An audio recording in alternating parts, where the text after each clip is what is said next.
اعوذ باللہ من الشیطان الرجیم بسم اللہ الرحمن الرحیم وجزاء سیئة سیئة مثلها فمن عفا واصلح فاجره على الله انه لا يحب الظالمین ولمن انتصر بعد ظلمه فأولئك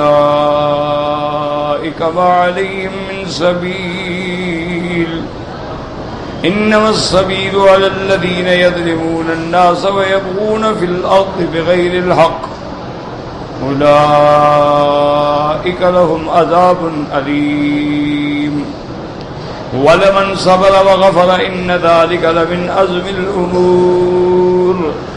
قال المؤلف والمفسر رحمه الله تعالى أدام النفع بعلومه وعلومكم في الدارين آمين إلى أن قال.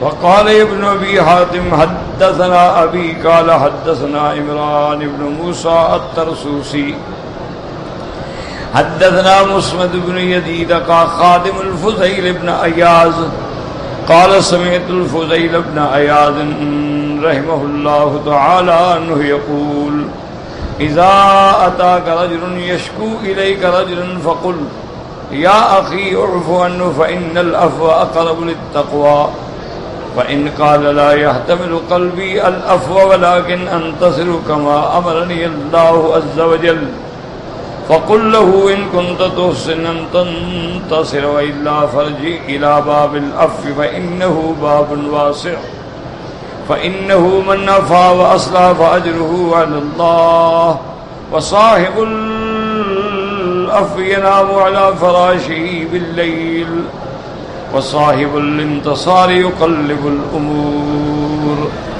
اب مفسر رحمت اللہ علیہ ابن حاتم رحمت اللہ علیہ کی طرف سے یہ روایت فرماتے ہیں کہ حضرت فضیل ابن عیاض رحمہ اللہ تعالی جو بہت بڑے اللہ کے ولی ہیں اولیاء اللہ میں سے، ان کے خادم نے فرمایا کہ میں نے سنا حضرت نے فرمایا اذا اتاک رجل یشکو الیک رجلا، اگر تیرے پاس کوئی بندہ آ کے کسی کی شکایت کرے کہ اس نے مجھے یہ تکلیف پہنچائی ہے، فقل، اس کو سمجھاؤ، یا اخی اعف عنہ فإن العفو اقرب للتقوی، اس کو نصیحت کرو کہ میرے بھائی تم اس کو معاف کر دو.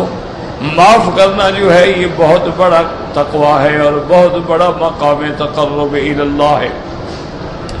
فإن كان لا يعتمد قلبي العفو ولیکن انتصر کما امرنی اللہ عز وجل، لیکن وہ بندہ کہے کہ میں معاف کرنا جو ہے میں برداشت نہیں کر سکتا، لیکن جیسے اللہ نے مجھے حکم دیا ہے، اجازت دی ہے بدلہ لینے کی تو میں بدلہ لوں گا. آپ نے فرمایا پھر اس کو سمجھانا ان کنت تحسن ان تنتصر والا فارجع الی باب العفو، اگر تم بدلہ لینا چاہتے ہو تو خیال سے بدلہ لینا، صحیح طریقے سے بدلہ لینا کہ کہیں مظلوم کے بجائے ظالم نہ بن بیٹھو. اگر بدلے لینے میں خیال رکھ سکو تو ٹھیک ہے، ورنہ معاف کر دینا جو ہے یہ بہت بڑا کھلا دروازہ ہے. فَإِنَّهُ مَنْ عَفَا وَأَصْلَحَ فَأَجْرُهُ عَلَى اللَّهِ، کیونکہ اللہ نے فرمایا کہ جو معاف کر دیتا ہے، جو اصلاح کر جاتے ہیں، ان کا ثواب جو ہے وہ اللہ پر ہے. وصاحب العفو ينام على فراشه بالليل، جو کسی کو معاف کر دیتا ہے مطمئن ہو جاتا ہے اور آرام سے رات کو نیند آتی ہے. وصاحب الانتصار يقلب الامور، اور جس بندے نے بدلہ لینا ہو پھر ساری رات پریشان ہوتا ہے کیسے بدلہ لوں کیسے بدلہ لوں، اس سے بہتر ہے کہ معاف کر دو. وقال الامام احمد حدثنا يحيى بن سعيد القطان بن عجلان حدثنا سعيد بن سعيد ان النبي هريرة رضي الله تعالى عنه قال ان رجلا شتم ابا بكر رضي الله عنه النبي ثم جالس. حضرت ابی ہریرہ رضی اللہ تعالیٰ عنہ سے روایت ہے کہ ایک بندے نے حضرت ابو بکر صدیق کے شان میں سخت سست کہا، حضور بھی بیٹھے تھے. وجعل النبی صلی اللہ علیہ وسلم یعجب ویتبسم، حضور پاک تعجب سے دیکھ رہے ہیں اور مسکرا رہے ہیں. فلما اکثرت علیہ بعد قوله وغضب النبی صلی اللہ علیہ وسلم. اب جب بہت زیادہ وہ حد سے بڑھ گیا تو حضرت ابو بکر نے بھی اس کو جواب دیا. جب حضرت ابو بکر نے باتوں کا جواب دیا تو حضور ناراض بھی ہوئے اور اٹھ کے چلے گئے. فلحقہ ابو بکر رضی اللہ تعالی عنہ وقال یا رسول اللہ انہ کان یشتمنی وانت جالس. حضرت ابو بکر رضی اللہ تعالی عنہ حضور کی خدمت میں گئے اور عرض کیا کہ یا رسول اللہ صلی اللہ علیہ وسلم جب وہ مجھے گالیاں دے رہا تھا تو آپ بیٹھے تھے اور میں نے جواب دیا تو آپ ناراض ہو گئے. فلما رددت عليه بعد قوله فغضبت وكنت قال انه كان معك ملك يرد عنك. حضور نے فرمایا جب تک تم برداشت کر رہے تھے تو تیری طرف سے فرشتہ جواب دے رہا تھا. فلما رددت عليه بعد قوله هذا الشيطان فلم اكن لاقعد مع الشيطان. اور جب تم نے بھی گالیوں کا جواب گالیاں دینے سے شروع کیا تو فرشتہ چلا گیا اور شیطان کو موقع مل گیا. ثم قال یا ابا بکر ثلاث كلهن حق ما من عبد ظلم بمظلمة فيقضي عنها لله الا اعزه الله تعالى بها ونصره وما فتح رجل باب عطية يريد بها صلة الا زاده الله بها كثرة وما فتح رجل باب مسألة يريد بها قصدا الا زاده الله عز وجل بها قلة. اور اس کے بعد حضور پاک نے رحمت دو عالم سیدنا محمد مصطفیٰ صلی اللہ علیہ وسلم نے فرمایا کہ یا ابا بکر تین چیزیں ہیں اور تینوں حق ہے. ما من عبد ظلم بمظلمۃ اگر کسی بندے پہ ظلم کیا گیا فیقضی عنہا للہ اور پھر وہ اس سے بدلہ لیتا ہے لیکن اللہ کے لیے الا اعزہ اللہ تعالی بها ونصرہ اللہ اس کی عزت بھی دیں گے اور اس کی مدد بھی کریں گے. وما فتح رجل باب عطیۃ یرید بها صلۃ الا زادہ اللہ بها کثرۃ. اور دوسرا وہ بندہ جس نے خیرات کا دروازہ کھول دیا اپنے غریبوں کو رشتہ داروں کو ارحام سے صلہ رحمی کر رہا ہے اللہ تبارک و تعالی اس کے مال کو اور زیادہ بڑھا دیتے ہیں. وما فتح رجل باب مسألة يريد بها كثرة اور ایک وہ بندہ ہے کہ جس نے دروازہ کھولا ہے اور مال جمع کر رہا ہے کہ بس دولت میری دولت تو اللہ تبارک و تعالی اس کی برکت ختم کر دیتے ہیں پھر اس میں قلت آنی شروع ہو جاتی ہے. وَكَذَا رَوَاهُ أَبُو دَاوُودَ عَنْ عَبْدِ الْأَعْلَى ابن حماد سفیان بن عیینہ قال ورواه صفوان بن عیسیٰ كلاهما عن محمد بن عجلان ورواه من طريق الليث عن سعيد المقبري عن بشير بن المحرر عن سعيد بن مسيب مسرا وهذا الحديث في غاية اللفظ بالمعنى ومناسب للصدیق رضی اللہ تعالی عنہ. تو معنی یہ ہوا کہ بندہ عفو کرے درگزر کرے معافی دے اور اللہ کے لیے خیرات کو بڑھا دے اور صلہ رحمی کرے اور غریب رشتہ داروں کی مدد کرے اور پیسے کو حرص کے طور پہ جمع نہ کرے ورنہ نتیجہ جو ہے وہ بہتر نہیں نکلتا. ابھی آپ دیکھ رہے ہیں دنیا میں ابھی یعنی 2-4 مہینے بھی نہیں گزرے ہیں ایسے لوگ جن کا لاکھوں میں نہیں کروڑوں میں اور اربوں میں بزنس تھا ایک ہفتہ بھی نہیں لگا اور لیمین بینک جو ہے دیوالیہ ہو گیا اور وہ ختم دھڑام سے زمین پہ گر گیا سب کچھ ختم. یعنی صرف مسلمان ملکوں کا پیسہ جو ہے وہ 220 ارب ڈالر یعنی 220 بلین ڈالر جو تھا وہ ایک رات میں تباہ ہو گیا. اسی طرح میرا ایک دوست تھا اب بھی ہے وہ بیچارہ بڑی ہماری یعنی خدمت اور احترام اور عزت کرتا تھا. جب ہم جاتے اس کے ملک میں تو اس کی گاڑیاں ماشاءاللہ اور ڈرائیور اور سب پابند ہوتے تھے ایئرپورٹ سے کہ جب تک وکیل صاحب اس ملک میں ہیں میری گاڑی ڈرائیور ملازم، حتیٰ کہ اس بیچارے کا اتنا تھا کہ اس کو پیٹرول کے پیسے بھی دیتا اور پیسے بھی دیتا کہ راستے میں کہیں وکیل صاحب چائے پئیں کھانا کھائیں کچھ کریں تو وہ بھی تم نے دینا.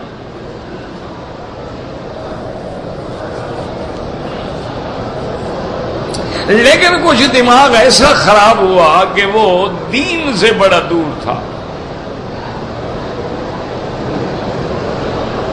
جب بھی ہم اکٹھے بیٹھتے ہیں ہم اس کو سمجھانے کی کوشش کرتے ہوگا مگی صاحب یہ دنیا ہے اور دنیا کے معاملات کو آپ نہیں سمجھ سکتے ہیں. بس یہ دنیا ہے، کاروبار ہے، یہاں دیکھ لیں یہودی ہیں، نصرانی ہیں، ہندو ہیں، عیسائی ہیں، بدھ مت ہیں، پارسی ہیں، سب لوگوں کو مل رہا ہے، اعلیٰ اعلیٰ کاروبار کر رہے ہیں، صحت ہے، تندرستی ہے، دولت ہے، اولادیں ہیں، پیسہ ہے، آزادی ہے. آپ مولوی بس ہر وقت ہم پہ پابندیاں لگاتے رہتے ہیں، یہ نہ کرو اور یہ نہ کرو اور یہ نہ کرو اور یہ نہ کرو.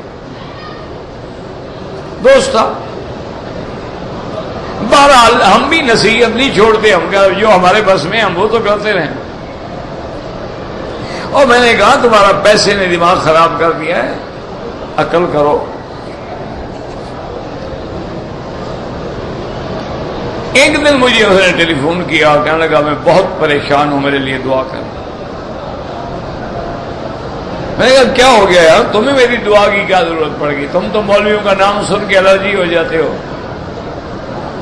کہنے لگا آج ایک رات میں ہماری سٹاک مارکیٹ کریش ہوئی اور میرا $60 کروڑ ڈوب گیا ہے. میں نے کہا جناب اب سمجھ آ گئی دنیا کی وفا کی. کہتا جی سمجھ کیا آ گئی، کئی لوگ تو مر گئے ہیں، کئی پاگل ہو گئے ہیں اور میں بھی قریب ہے. میں نے کہا تم عمرے پہ آ جاؤ کچھ نہیں ہوگا. خیر عمرے پہ آ گیا بیچارہ تو اللہ رحمت کرے گا، ٹھیک ہو گیا الحمدللہ. لیکن یعنی دنیا میں یہ نہ سمجھیں کہ میرے پاس دولت ہے اور میں بڑا امیر ہوں. ایک سیکنڈ بھی نہیں لگتا تباہ ہونے میں. ایک گھر بنانا ہو نا 4 سال لگ جاتے ہیں، اگر اس گھر کو آگ لگانی ہو تو پھر کتنی دیر لگتی ہے؟ اتنی سی تیلی ہوتی ہے بس ڈال دو. تو اس لیے جب بھی ہر حال میں تواضع اختیار کریں. اگر اللہ نے دیا ہے تو پھر اللہ کے راستے میں. جتنے غریب رشتہ دار ہیں، بعض لوگ ایسے ہوتے ہیں یعنی دنیا دار ہو کر، یہ سہگل فیملی تھی، یہ میاں صاحبان کی فیملی تھی، میں بڑا حیران ہوں. ان میں یعنی جو دولت کمانے والے لوگ ہیں وہ ایک آدمی تھا، ان کے خاندان میں بھی ایک تھا، ان کے خاندان میں بھی ایک تھا. لیکن جتنا دولت کمائی سارے بھائیوں کو برابر کا حصہ دے دیا، حالانکہ ان میں دھیلے کا کام بھی نہیں تھا.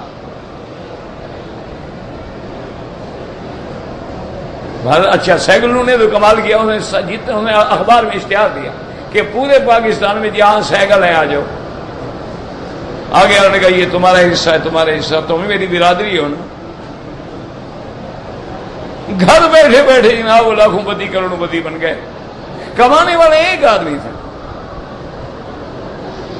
یہ بڑے لوگ ہوتے ہیں، ان کو اللہ تبارک و تعالی جب دیتا ہے نا تو یعنی دیکھیں نا جی اب ایک بھائی ہے، 7 بھائی ہیں، کما ایک رہا ہے لیکن سارے 7 کو تقسیم کر دیا کہ بھئی میں نے 7 لاکھ کمایا، 1 لاکھ لے لو. اچھا اس کا فائدہ کیا ہوتا ہے؟ خاندان مل جاتے ہیں، یونٹی پیدا ہوتی ہے، اتحاد پیدا ہوتا ہے. پہلے ایک گھر کے بچے دعا مانگ رہے تھے، اب 7 گھروں کے بچے رات کو جھولی اٹھا کے دعا مانگ رہے تھے، اللہ ہمارے چاچے پہ، اللہ ہمارے چاچے کو دے. تو یہ گھاٹا نہیں ہے کاروبار، یہ فائدے والا کام ہے. یہ دیکھو نا بینک کیسے چلاک ہوتے ہیں، کبھی تم نے سوچا ہے؟ بینکنگ کا سسٹم ایسا ہے کہ ساری دنیا کو انہوں نے اپنا نوکر بنا لیا ہے. تمہیں زمین کے لیے قرضہ، اس کو ٹریکٹر کے لیے قرضہ، اس کو گاڑی کے لیے قرضہ، اس کو کار کے لیے قرضہ، اس کو گھر کے لیے قرضہ. کیا مانا؟ ساری زندگی کماتے رہو، ان کو دیتے رہو. بینکر تو اپنے گھر میں بیٹھا ہوا ہے نا، تم ساری زندگی محنت کر کر کے دے رہے ہو سود. تو جو بینک جو ہے اگر وہ اپنا 100 کھاتے دار بھی بنا لے مثلا، تو 100 کھاتے دار تو اس کا نوکر ہو گیا نا بغیر تنخواہ کے۔ یہ بڑے لوگوں کے بڑے گورکھ دھندے ہوتے ہیں، ان کو سمجھنے کے لیے یہ آپ کو ٹریولر چیک دیتی ہے نا جی، بھی حج میں جا رہے ہو ٹریولر چیک لے لو، گم نہ ہو جائے، وہاں دستخط کرو گے۔ اور اچھا کئی گم ہو جاتے ہیں، کئی لوگوں کو دستخط کرنا بھی یاد نہیں آتا، کئی لوگوں کو اس کا نمبر بھی یاد ہے، پتہ ہے اس سے ان کو ارب $1 کا فائدہ ہوتا ہے۔ بات کیا ہے؟ صرف ٹریولر چیک ہے۔ بات کیا ہے جی؟ تمہارے لیے کارڈ نکال دیا، یار پیسے لے کے جاؤ گے، لوگ لوٹ لیں گے، ڈاکو مار لیں گے، کارڈ جیب میں ہے، جہاں جاؤ سودا لو، کارڈ پنچ کرو، دے دو، اور پھر 30 دن کے اندر تم ادائیگی کر دو، ہم سود بھی دے لیتے۔ اگر زیادہ دن ہو جائیں گے پھر ٹھیک ہے، بالکل نامینل قسم کا تھوڑا سا سود ہوگا۔ اس کارڈ میں انہوں نے ایسا لوگوں کو پاگل بنایا ہے کہ ساری دنیا کو لوٹ کھا گئے۔ کارڈ سے پیسہ جا رہا ہو کس کو تکلیف ہوتی ہے؟ آپ نے 1000 کے سوچ رہے نا، اب 10,000 کا لے لیتے ہیں، پیسے گن کے دو تو کچھ نہ کوئی تو تکلیف ہوگی نا۔ جب دینا ہی کارڈ ہے، سائن کر رہے ہیں، تکلیف کس بات کی؟ اچھا اب 30 دن میں ہم نے کہا یار چھوڑو یار، 30 دن میں کوئی ضروری ہے، اگلے مہینے پیسے آ رہے ہیں دے دیں گے، 2 مہینے 3 مہینے کو سود بھی چڑھ گیا ساتھ۔ اچھا کسی نے تمہارا کوڈ نمبر ہائی جیک کر لیا، انشاءاللہ تم گھر جاؤ پیچھے پیسہ وہ نکال لے گا۔ بڑا فائدہ ہے کارڈ میں، کیسے پیسہ محفوظ ہو گیا؟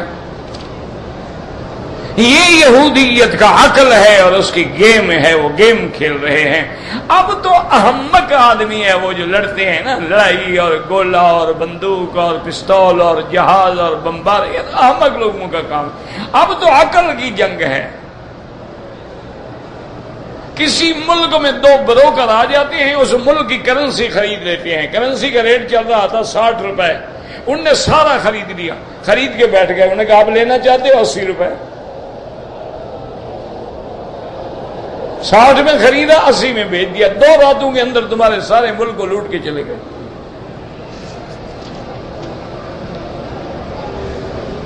آج کل تو یہ تو جاہل لوگوں کا کام ہے کہ گولیاں مارو اور بم دھماکے کرو اور ایک دوسرے کو کچلو۔ جو عقل کی بات ہے، عقل کی لڑائی ہے۔ علم ہونا چاہیے، عقل ہونا چاہیے کہ یہ لڑائی لڑنے والا کون ہے آخر، عقل ہی نہیں۔ وہ ہمارے سرائیکی اور سندھی زبان میں ایک مثال ہے، آپ کو سمجھ تو نہیں آئے گی۔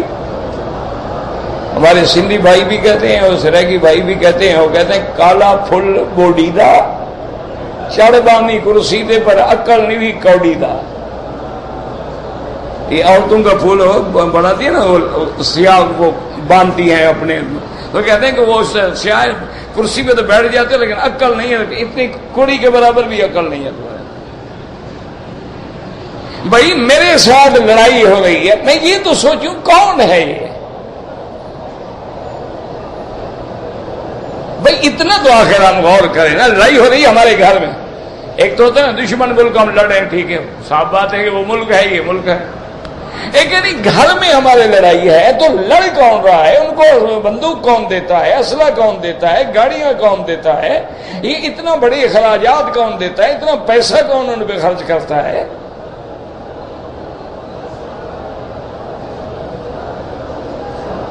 لیکن کوئی ہوش ہی نہیں، یہی ہوش آ جائے کل کنٹرول ہو جائے۔ جو مخلص ہیں ان کو رگڑا جا رہا ہے، جو منافق ہیں وہ لڑا رہے ہیں۔ انا للہ و انا الیہ راجعون۔ اصل ہمارے گناہ ہیں، اللہ سے بے وفائی ہے، اور اللہ کا قرآن میں یہ فیصلہ ہے لئن شکرتم لازیدنکم، اگر میری نعمتوں پہ شکر کرو گے میں اور زیادہ دوں گا، اور اگر نہ شکری کرو گے وَلَئِن كَفَرْتُمْ إِنَّ عَذَابِي لَشَدِيدٌ، پھر میرا عذاب بڑا سخت ہے۔ اللہ نے ہمیں ملک دیا، نعمت دی، اور ایک عالم نے لکھا ہے کہ سورۃ الرحمن میں اللہ نے جتنی نعمتوں کا ذکر کیا وہ ساری اس ملک میں موجود ہیں۔ اچھا کسی ملک میں دریا نہیں ہوتے، کسی میں پہاڑ نہیں ہوتے، کسی میں میدان نہیں ہوتا، کسی میں زراعت نہیں ہوتی، تمہارے وہ پہاڑ بھی ہیں، زراعت بھی ہے، پانی بھی ہے، دریا بھی ہیں، اونچے اونچے فلک شگاف پہاڑ بھی ہیں، مین پاور بھی ہے، عقل والے لوگ بھی ہیں، جینیس قسم کے لوگ بھی وہاں بستے ہیں، سب کچھ کے باوجود ہر بات میں بھوک ہی بھوک ہے، کھانا نہیں ملتا، لوگ بچے بیچ رہے ہیں۔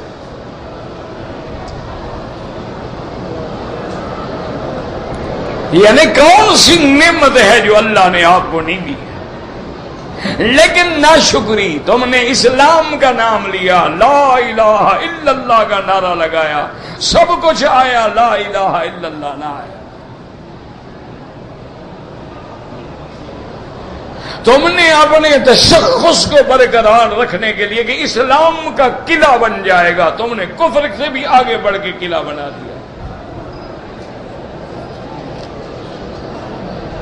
تو پھر تو میرا بھائی میرے یہ تو رگڑے پھر لگیں گے، وہ دم دم علیہم، پھر تو اللہ کی طرف سے کوڑا برسے گا عذاب کا۔ اب بھی موقع ہے توبہ کر کے اللہ کو منا لو، کوئی جھگڑا نہیں، کوئی جماعت یہ جناب فلانے ہیں اور یہ فلانی جماعت ہے، کچھ نہیں، سب باہر نکل کے سجدے میں گر جاؤ اور اللہ کو منا لو بس۔ دیوبندی ہے، بریلوی ہے، سنی ہے، سبز پگڑی ہے، کالی پگڑی ہے، سفید پگڑی ہے، سب باہر نکل آؤ میدان میں اور 2 رکعت پڑھ کے دروازے پہ گر جاؤ کہ مولا ہمارے گناہ معاف کرو۔ جس دن تم نے اجتماعی توبہ کا انتظام کر دیا اسی دن اللہ کی رحمت آئے گی اور حالات بدل جائیں۔ لیکن ہماری باتیں کون سنتا ہے؟ ہم چھوٹے سے چھوٹا منہ بڑی بات، کون مولویوں کی بات سنتا ہے؟ بسم اللہ الرحمن الرحیم ومن یضلل اللہ فما له من ولی من بعده وترى الظالمین لما رأوا العذاب یقولون هل الى مرد من سبیل وتراهم يعرضون عليها خاشعين من الذل ينظرون من طرف خفي وقال الذين آمنوا إن الخاسرين الذين خسروا أنفسهم وأهليهم يوم القيامة ألا إن الظالمين في عذاب مقيم وما كان لهم من أولياء ينصرونهم من دون الله ومن يضلل الله فما له من سبيل۔ اللہ تبارک و تعالی ارشاد فرماتے ہیں، پہلے اللہ پاک نے پچھلی آیتوں میں پڑھ لیا، آپ نے مومنین کی صفتوں کا اللہ نے ذکر فرمایا۔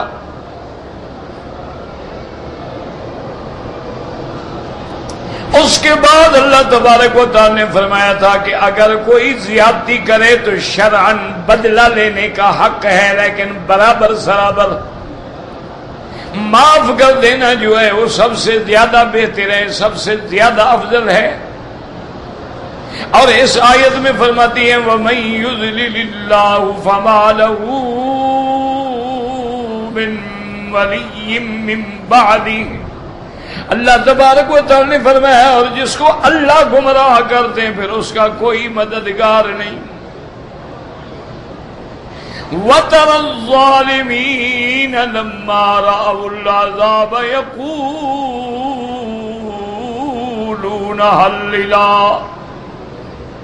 هَلْ إِلَى مَرَدٍ مِّن سَبِيلٍ۔ اللہ تبارک و تعالیٰ فرماتی ہیں کہ جس کو اللہ گمراہ کر دے اس کا کوئی مددگار نہیں اس کے بعد، جیسے وَمَن يُضْلِلِ اللَّهُ فَلَا هَادِيَ لَهُ، اور جس کو اللہ گمراہ کر دے اس کو کوئی ہدایت دینے والا نہیں۔ مَن يَهْدِ اللَّهُ فَلَا مُضِلَّ لَهُ، اور جس کو اللہ ہدایت دے اس کو کوئی گمراہ نہیں کر سکتا۔ اور اسی طرح قرآن کہتے ہیں فَمَن يُرِدِ اللَّهُ أَن يَهْدِيَهُ یشرح صدرہ للاسلام فہو علی نور من ربہ. اور اللہ فرماتے ہیں جس کو ہم ہدایت دینا چاہتے ہیں اس کے سینے کو کھول دیتے ہیں، وہ روشنی میں آ جاتا ہے، اللہ کے نور میں آ جاتا ہے، ہر بات سمجھ لیتا ہے. اور جس کو ہم گمراہ کرنا چاہتے ہیں اس کا سینہ جو ہے تنگ ہو جاتا ہے، کوئی بات سمجھ ہی نہیں آتی. یہاں بھی اللہ نے یہی ارشاد فرمایا ہے کہ جس کو ہم گمراہ کریں کوئی ہدایت نہیں دے سکتا، اور جس کو ہدایت دیں کوئی گمراہ نہیں کر سکتا. جیسے کہ اللہ تبارک و تعالی نے دوسری آیات میں بھی فرمایا وَمَن يُضْلِلْ فَلَن تَجِدَ لَهُ وَلِيًّا مُرْشِدًا. اب آپ دیکھیں کہ مکہ مکرمہ میں ہے سرکار دو عالم رحمت دو عالم حضرت محمد مصطفیٰ صلی اللہ علیہ وسلم، خود دعوت دینے والے، توحید سمجھانے والے، معجزات لے کے آئے، دلائل لے کے آئے، آیات لے کے آئے، لیکن جن کے مقدر میں ہدایت نہیں تھی وہ گمراہ رہے. ابو جہل دیکھیں، ابو لہب دیکھیں، عتبہ عتیبہ دیکھیں، شیبہ ربیعہ دیکھیں، ولید بن المغیرہ دیکھیں. لیکن جن کو اللہ نے ہدایت دینی چاہیے، اب دیکھیں کہ باپ ولید بن المغیرہ جیسا کٹا کافر ہے اور بیٹا حضرت خالد بن الولید جو ہے وہ اسلام کا سپاہ سالار ہے. باپ ابی جہل جو ہے وہ مجسمہ جہالت ہے، مجسمہ لعنت ہے، لیکن بیٹا حضرت اکرمہ جو ہے وہ بطل من ابطال الاسلام ہے، وہ اسلام کا بہت بڑا بہادر ہے. یہ اللہ تعالیٰ کی شان ہے، جس کو اللہ چاہے ہدایت دے دیں، جس کو اللہ تبارک و تعالیٰ.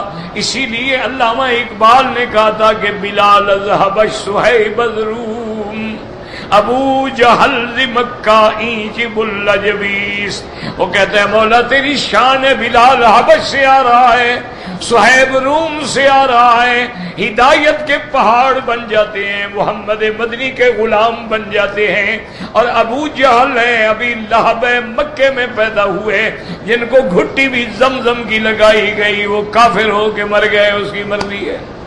اسی طرح علماء فرماتی ہیں کہ اللہ کی شان ہے من رباہ جبرائیل. ایک لڑکا وہ ہے جس کی تربیت جبریل نے کی ہے، وہ کافر بھی بنا اور بت پرستوں کا امام بھی بن گیا. سامری کو ماں پیدا ہونے کے بعد پہاڑ کی غار میں چھوڑ آئی تھی. اللہ نے جبریل کو حکم دیا، جبریل آتے اس کو کھلاتے پلاتے جوان ہو گیا. یہ وہی سامری ہے جس نے بچڑا بنا کے بنو اسرائیل کو گمراہ کر دیا. تو کہتے ہیں دیکھو الذی رباہ جبرائیل، جس کی تربیت جبریل نے کی ہے وہ کافروں کا سردار ہے، اور جس کی تربیت فرعون نے کی ہے وہ اولو العزم من الرسل موسیٰ کلیم اللہ ہے. وہ فرعون کے گھر میں پلا ہے، تربیت کرنے والا فرعون ہے، لیکن اللہ نے فرعون کے گھر میں پیغمبر بنا دیا ہے. آزر کے گھر میں خلیل اللہ پیدا ہو گئے، نوح علیہ السلام کے گھر کے اندر بیٹا کافر پیدا ہو گیا. یہ اللہ کی شان ہے. حضرت لوط پیغمبر ہیں لیکن بیوی کافرہ ہے، فرعون کافر ہے لیکن بیوی مومنہ ہے، اور مومنہ بھی ایسے ایمان پہ پختہ ہے کہ اس ظالم نے اپنی بیوی کے ہاتھوں میں میخیں کڑوا دی. آپ کو تو کانٹا بھی لگ جائے، آپ کہتے ہیں یار اس دفعہ عمرے میں بڑی تکلیف ہوئی ہے، بڑی تکلیف. جناب رات کو عمرہ کر ہی نہیں سکے، بالکل جناب تھک ٹوٹ گئے تھے، پیدل چل کے آئے ہیں نا بیچارے ہوائی جہاز کے بغیر. یہ دیکھیں عورت ہے، عورت ہونے کے ہاتھوں میں میخیں. اسی لیے نا وَفِرْعَوْنَ ذِي الْأَوْتَادِ، وہ میخوں والا فرعون.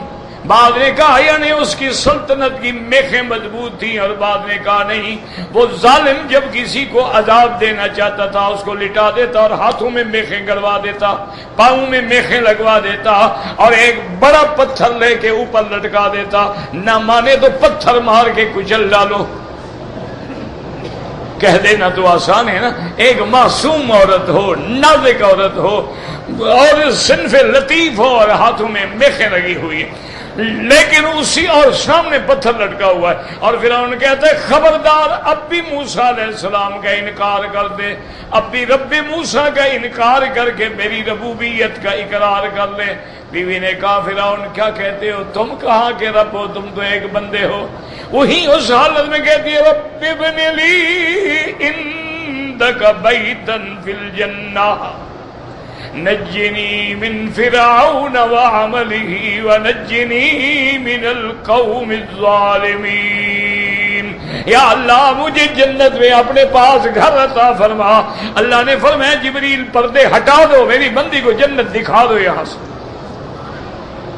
اللہ اکبر، اللہ دعا کرو اللہ ہمیں بھی جنت نصیب فرما دے۔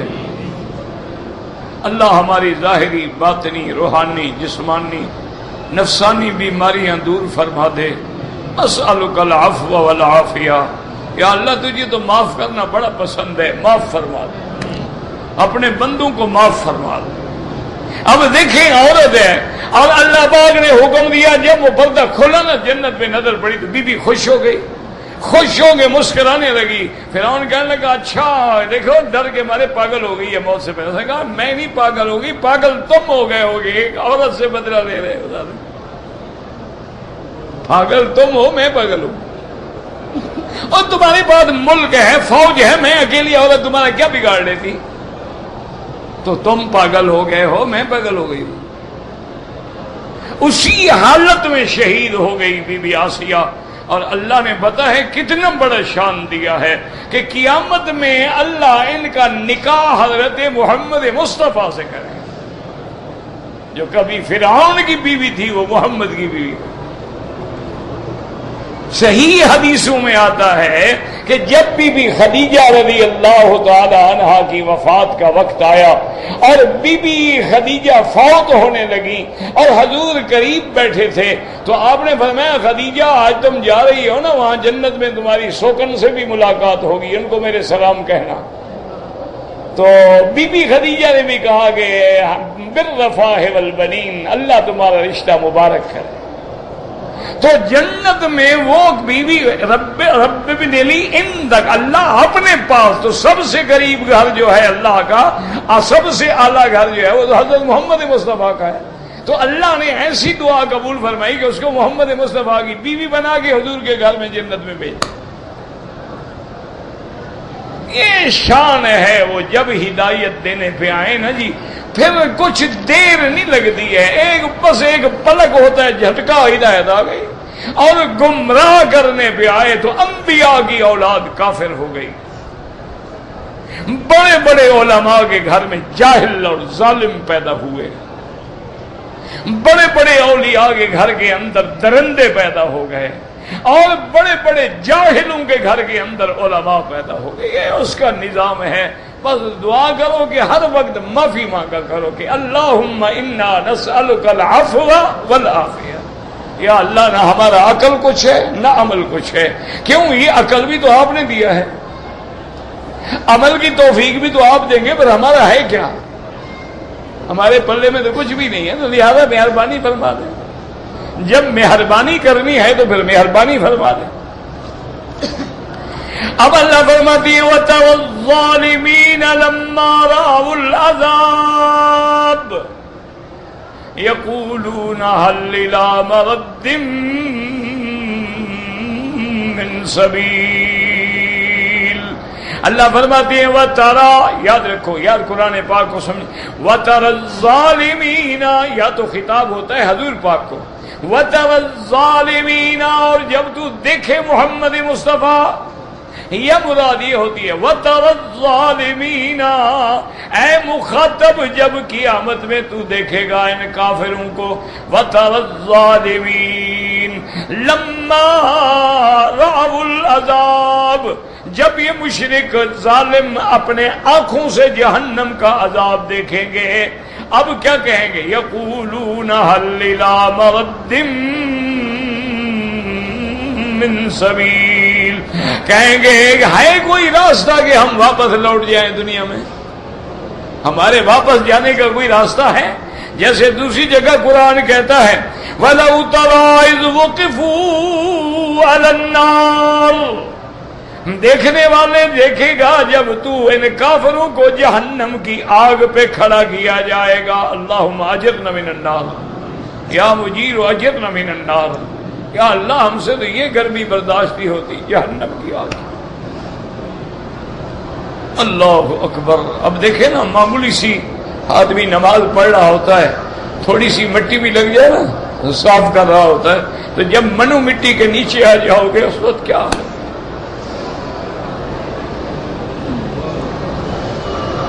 اللہ اکبر. اسی طرح روایات میں آتا ہے کہ جب آدمی لا حول ولا قوت کسی قبر کے قریب گزرتا ہے نا تو قبر سے آواز آنا بیت الوحشا، او چلنے والوں یاد کر میں وحشت کا گھر ہوں. آنا بیت الدود، میں کیڑے مکوڑے اور جانوروں کا گھر ہوں. عمل لے کے آنا ورنہ پھر حشر سوچو. ہمیں آپ کو قبر یاد ہے نہ؟ ایمان سے کہو کسی کو قبر یاد ہو؟ قبر بلا فیشن کر کے ہم کعبے میں آئے. یاد ہو قبر تو ہم داڑیاں مڈا کے محمد مصطفیٰ کے روضے پہ سلام پڑھیں. یاد ہو قبر تو ہم بینکوں کے کاروبار کے ساتھ سود کھائیں. ہمیں یاد ہو اپنی قبر تو اپنی بیوہ بہنوں کا مال کھا جائیں، یتیموں کا مال کھا جائیں، غریبوں کا مال کھا جائیں. ہمیں اگر قبر یاد ہو تو کبھی سوچا ہی نہیں ہے کہ یہ حلال ہے یا حرام ہے، ذبح ہے نہیں ہے، اس میں کیا ملا ہوا ہے کیا نہیں ملا ہوا ہے، سب اندر ڈال رہے ہیں. کیا قبر ڈر ہی نہیں ہے نا. لیکن یاد رکھو میرے پاک نبی نے بلا کے فرمایا کہ یا فاطمہ بنت محمد، اللہ فرمایا یا فاطمہ بنت محمد سلینی من مالی ما شئتی. آپ نے فرمایا بیٹی فاطمہ جو کچھ دنیا میں مانگنا چاہو مانگ لو، میں تمہیں دینے کے لیے تیار ہوں. لیکن جب قبر آئے گی وہاں عمل پوچھیں گے، وہاں یہ نہیں پوچھیں گے کس کی لڑکی ہو. فلا انصاب بینک. اور فرمایا کہ یاد رکھو میری بیٹی، یا تو قبر روضۃ من ریاض الجنہ، جنت کے باغوں میں سے اللہ ایک باغ بنا دیں گے چاہے کسی کو نظر نہ آئے، یا حفرۃ من حفر النیران، یا جہنم کے گڑھوں میں سے ایک گڑھا بن جائے. اور اللہ کبھی کبھی نمونہ بھی دکھلا دیتے ہیں. کئی لوگ ایسے ہیں جن کی قبروں سے آگ نکلتی ہوئی دیکھی گئی، کئی لوگ ایسے ہیں قبریں کھولی گئی اندر سانپ بھرے ہوئے تھے، اور کئی لوگ ایسے ہیں جن کی قبروں سے کئی دنوں تک خوشبوئیں آتی رہیں اور لوگ حیران رہے کہ خوشبو کہاں سے آ رہی. اللہ کے بندے کچھ سوچو. مسلمان ہو، کلمہ پڑھا ہے نبی پاک کا تو کچھ تو کوشش کرو نا. یہ تو نہیں ہے نا کہ کلمہ نبی کا شکل انگریز کی، کلمہ نبی کا کھانا انگریز والا، کلمہ نبی کا اور تنخواہ اور رشوت اور معاملات کافروں والے، کلمہ محمد مصطفیٰ کا قانون انگریز کا، کلمہ محمد مصطفیٰ کا قانون لارڈ مکالے کا، کلمہ محمد مصطفیٰ کا اور نصاب جو ہے وہ دشمنوں کا بنایا ہوا. کیا کیوں مذاق کرتے ہو اللہ سے؟ اس لیے جناب جب آگ پہ کھڑے ہوں گے نا آپ کیا کہیں گے؟ قالوا فقالوا یا لیتنا نرد ولا نکذب بآیات ربنا ونکون من المؤمنین. کہیں گے مولا کاش ہمیں ایک دفعہ پھر لوٹا دو دنیا میں، ہم کبھی آپ کی تکذیب نہیں کریں گے، ہم بالکل صحیح معنی میں ایمان والے بن کے آئیں گے. اللہ فرماتے ہیں بل بدا لہم ما کانوا یخفون من قبل. اللہ فرماتے ہیں کہ ان کے آگے آج سب کچھ ظاہر ہو جائے گا جو چھپا تھا. وَلَوْ رُدُّوا لَعَادُوا لِمَا نُهُوا عَنْهُ وَإِنَّهُمْ لَكَاذِبُونَ. اللہ نے فرمایا اگر ہم ان کو دنیا میں واپس بھیج دیں، ہم جانتے ہیں کہ واپس جانے کے بعد یہ پھر بھی کفر کریں گے. ایمان سے کہو آج یہی حال نہیں؟ آدمی بیمار ہوتا ہے کیسے روتا ہے، اللہ شفا دے دے، صحت دے دے، اب میں تیری نماز نہیں چھوڑوں گا، اب میں بالکل حرام نہیں کھاؤں گا. جب صحت ہوتی ہے مونچھوں کو بل دے کے اکڑ کے آ جاتا ہے. سب کچھ بھول گیا، کہاں نماز، کہاں قرآن، کہاں ہدایت۔ بس یار دعا کیا کرو، کسی غریب کی مسافر لوگ ہو تم، شاید تمہاری دعا لگ جائے۔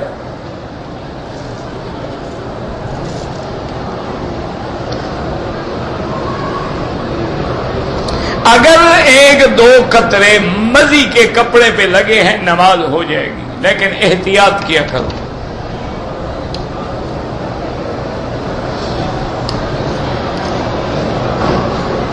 عشرہ مبشرہ رفع یدین، یہی مجھے دکھا دو کس کتاب میں لکھا ہے کہ کرتے تھے؟ ایک صحیح حدیث میں دکھا دو کہ عشرہ مبشرہ کرتے تھے۔ حدیث صحیح ہو، غیر معارض ہو اور صریح ہو، ایک حدیث دکھا دو، میں حاضر ہوں۔ ایسے کہنے سے نہیں ہو جاتا جناب، میں تمہیں دکھاؤں گا کہ عشرہ مبشرہ نہیں کرتے تھے، لیکن پہلے چونکہ تم نے دعویٰ کیا ہے لہذا تم دکھاؤ، حدیث ہو صحیح ہو، بس۔ آمنا وصدقنا، جب حدیث مل جائے پھر کافر ہے انکار کرے؟ سب سے پہلے اللہ کا قرآن ہے، اس کے بعد حدیث محمد مصطفیٰ ہے، اس کے بعد اجماع ہے، اور اس کے بعد قیاس ہے۔ فقہا کے جتنے لوگ ہیں ان کے ادلہ اربع ہیں، تمہارے نزدیک تو صرف حدیث اور قرآن اور حدیث ہے۔ ہمیں قرآن کی ایک آیت دکھا دو یا ایک حدیث ہو صحیح ہو، لکھا ہو کہ عشرہ مبشرہ یہ عمل کرتے تھے، حاضر۔ کل میں مہربانی کر کے حدیث لکھ کے بھیج دینا۔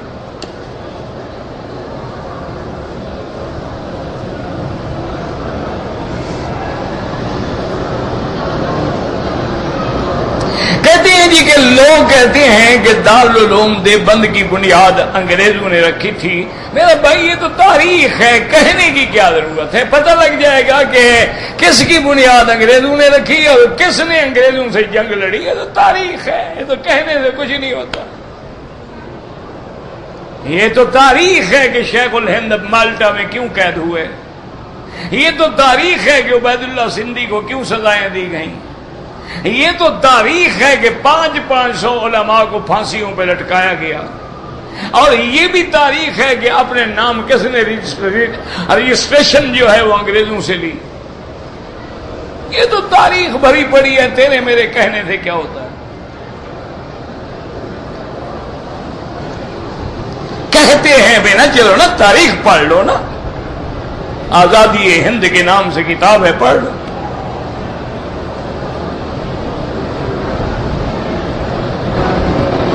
کہتے ہیں کہ میں نے مونڈا جو ہے نا جی وہ 7 چکروں میں بھی اور صفا میں بھی کھلا رکھا، بہرحال غلط ہے لیکن جرمانہ کوئی نہیں۔ سنت یہ ہے کہ طواف کے 3 چکروں میں کندھا ننگا رکھو، بعد میں کوئی ضرورت نہیں۔ لوگ کندھا نکال کے نمازیں پڑھ کے اپنی نمازوں کو بھی مکروہ کر رہے ہیں۔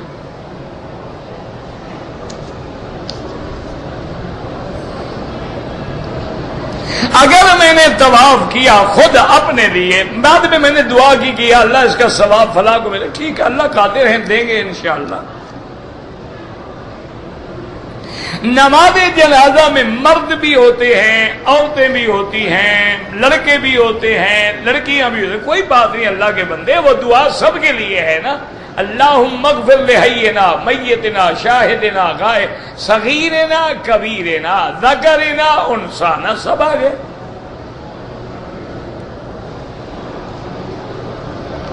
کہتے تھے کہ امام ابو حنیفہ نے کوئی حدیث کا کتاب لکھا، تم ابو بکر کی لکھی ہوئی دکھا دو، ابو حنیفہ کی میں دکھا دوں گا۔ حضرت ابو بکر نے جو کتاب لکھی ہو نا وہ تم دکھا دو، حضرت عمر، حضرت عثمان، حضرت علی نے جو لکھی ہو وہ بھی دکھا دو، ان کی میں آپ کو دکھا دوں گا۔ اور اگر کتاب نہ لکھنے سے ان کی شان میں کمی نہیں آئی تو ان کی شان میں بھی کوئی کمی نہیں آئے گی۔ یہ کیا بات ہے کہ فلاں کتاب، بڑی کتابیں ہیں، سب سے عالی سند ہے ان کی حدیث کی، ان کی تو ساری ثلاثی اسناد ہیں،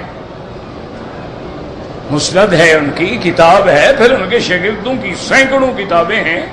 یہ وہ بات ہوتی، یہ بھی کوئی اعتراض ہے؟ ایک دماغ ہے بس بنایا ہوا ہے۔ وہ یار دعا کرو سب ائمہ کی اللہ ہمیں محبت دے، ائمہ فقہا ہیں، محدثین ہیں، مجتہدین ہیں، مفسرین ہیں، علماء ہیں، اولیاء ہیں، اللہ ہمیں ان کی محبت دے اور ان کا غلام بنائے، اور اللہ ہمارا قیامت میں ان کے ساتھ حشر کرے۔ وتوفنا مع الابرار۔ یہ دلوں سے نفرتیں نکال دو، عصبیتیں نکال دو۔ آج کفر اسلام کو مٹا رہا ہے، تمہارے ابھی تک یہ جھگڑے ختم نہیں ہوئے۔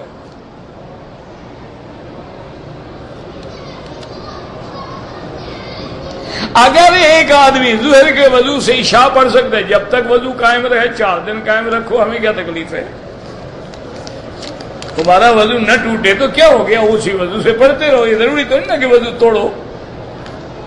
اگر نماز حتیٰ کے بعد وضو ہے اور پھر وضو کرتے ہیں، وہ بھی زیادہ ثواب ہے۔ لیکن اگر ایک آدمی ہے ظہر کو حرم میں آیا، اسی وضو سے عشاء پڑھ کے گیا، الحمدللہ ٹھیک ہے۔ چشتی قادری نقش بندی جو ہیں ان سے جا کے پوچھو، سارے ٹھیکے میں نے تو نہیں لیے ہوئے، نہیں، سارے معاملات کا ٹھیکہ مولوی وکی نے لیا ہوا ہے۔ اللہ کے بندے، یہ مسائل جو ہیں نا جن کے ہیں، وہ لوگ زندہ موجود ہیں، ان سے جا کے رجوع کرو، ان سے پوچھو۔ حالانکہ یہ اصطلاحات ہیں، یاد رکھو، اور کچھ بھی نہیں۔ جیسے تم کہتے ہو جناب یہ ڈاکٹر جو ہے ENT کا ہے، یہ اسپیشلسٹ ہے، یہ جو ہے طبیب عام ہے، یہ جو ہے استشاری ہے، یہ جو ہے کنسلٹنٹ ہے، یہ جو ہے پروفیسر ہے، تو جیسے ان معالجوں کی ایسے اصطلاحات ہوتی ہیں، روحانی علاج کرنے والوں میں بھی اصطلاحات ہیں، اس کا کوئی قرآن حدیث سے تعلق نہیں ہوتا۔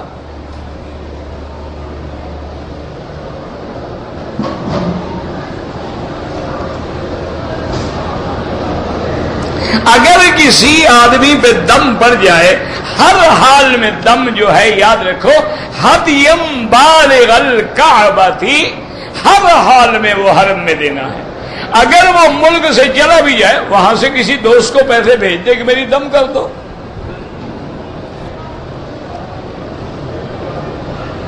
صلاۃ و سلام روضے سے کتنا دور کھڑے ہوں، بس جالی مبارک کے سامنے کھڑے ہوں، 1 قدم 2 قدم۔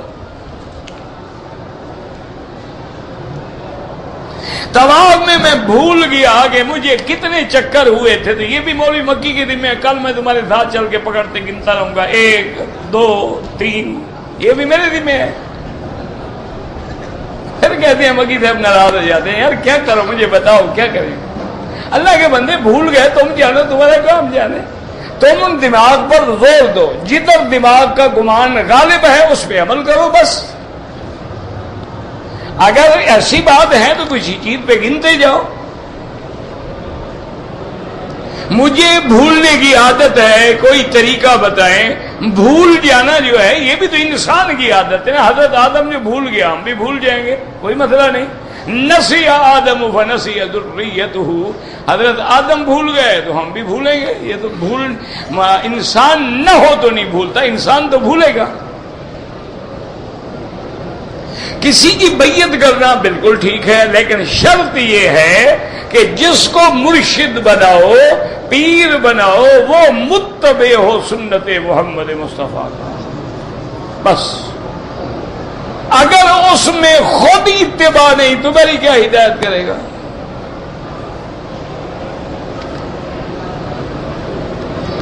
ایک عمرہ کر کے میں نے ثواب دادا دادی نانی یعنی سب کو ماشاءاللہ ایک رگڑے میں رگڑ دیا، سب ایک کے لیے ایک جناب، سب کا چکر نہ چلاؤ۔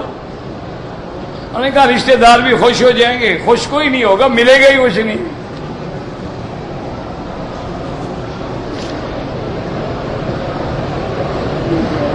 ہم جب حج کے دوران عرفات سے واپس آئے، ہمارے خیمے مزدلفہ میں تھے، ہم اسی میں آ گئے، ٹھیک ہے مزدلفہ میں تو آ گئے نا، بات ختم ہو گئی۔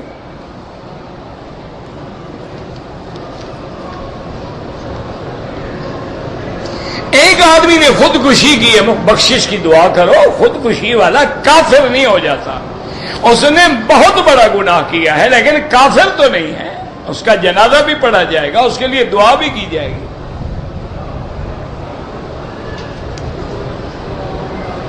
کہتے ہیں جی کہ روحیں جو ہیں وہ جمعرات کو اپنے گھر آتی ہیں، مجھے تو کوئی نہیں ملا آج تک۔ جی آپ سے ٹکراؤ ہو جائے تو میرے بھی سلام کہہ دینا، مجھے آج تک کوئی نہیں ملا ہے، نہیں آتی ہیں جناب۔ پاکستان میں حالات بہت خراب ہیں، وہ ایک ہی علاج ہے نا میرا بھائی کہ دعائیں کرو، اللہ سے معافی مانگو۔ میں نے تو روز کہتا ہوں کہ اگر تم میں کوئی پڑھا لکھا آدمی ہے تو وہاں میڈیا ہے، چینل ہے، ان کو کہو کہ یہ باتیں وہ پورے ملک کو توبہ کے لیے تیار کریں۔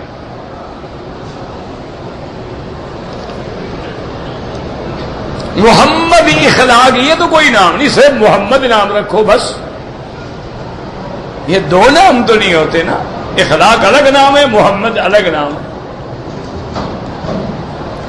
جب سرکار دو عالم کا نام آ گیا پھر اس سے بھی کوئی بڑا اور نام اچھا ہو سکتا ہے؟ بہن کے لیے دعا کی ضرورت پتہ نہیں کیا ہے، اللہ مجھے پتہ نہیں کیا لکھا ہے آپ نے۔ اگر ایک آدمی عمرہ میقات سے کرے، باریک مشین سے سر کا حلق کرایا، ٹھیک ہے کوئی بات نہیں، اس طرح پھرواؤ تو افضل ہے، مشین پھرواؤ جائز ہے، کینچی لیکن کاٹو سارے سر کے بعد، یہ ٹک جو لگاتے ہیں اس سے دم پڑ جاتی ہے۔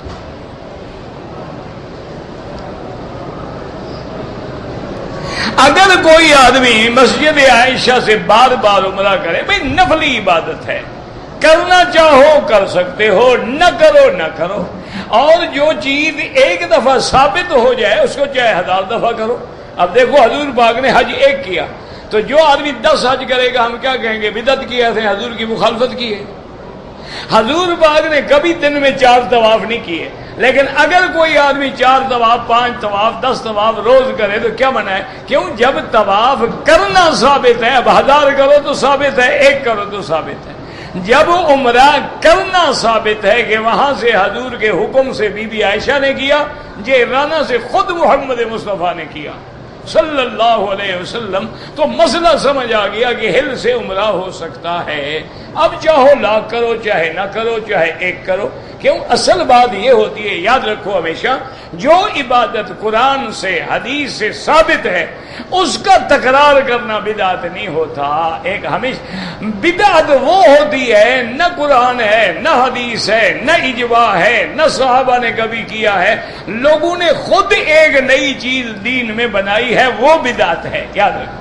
اچھا بعض لوگ کہتے ہیں دیکھو جی حضور کے زمانے میں اینک نہیں تھی، گھڑی نہیں تھی، یہ دین کی بات تو نہیں ہے، دین میں نئی چیز پیدا کرنا بدعت ہے۔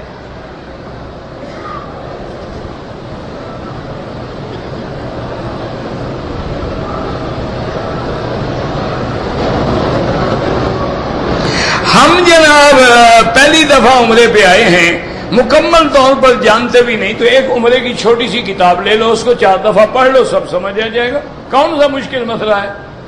اب ہر زبان میں حج کی، عمرے کی کتابیں موجود ہیں، وہ کتاب لے کے 1 دفعہ پڑھو، دوسرے دفعہ، تیسرے دفعہ، چوتھے دفعہ، جو سمجھ نہ آئے وہاں پنسل سے نشان لگا لو، وہی جگہ جا کے عالم سے سمجھ لو، کبھی بھی غلطی نہیں ہوگی۔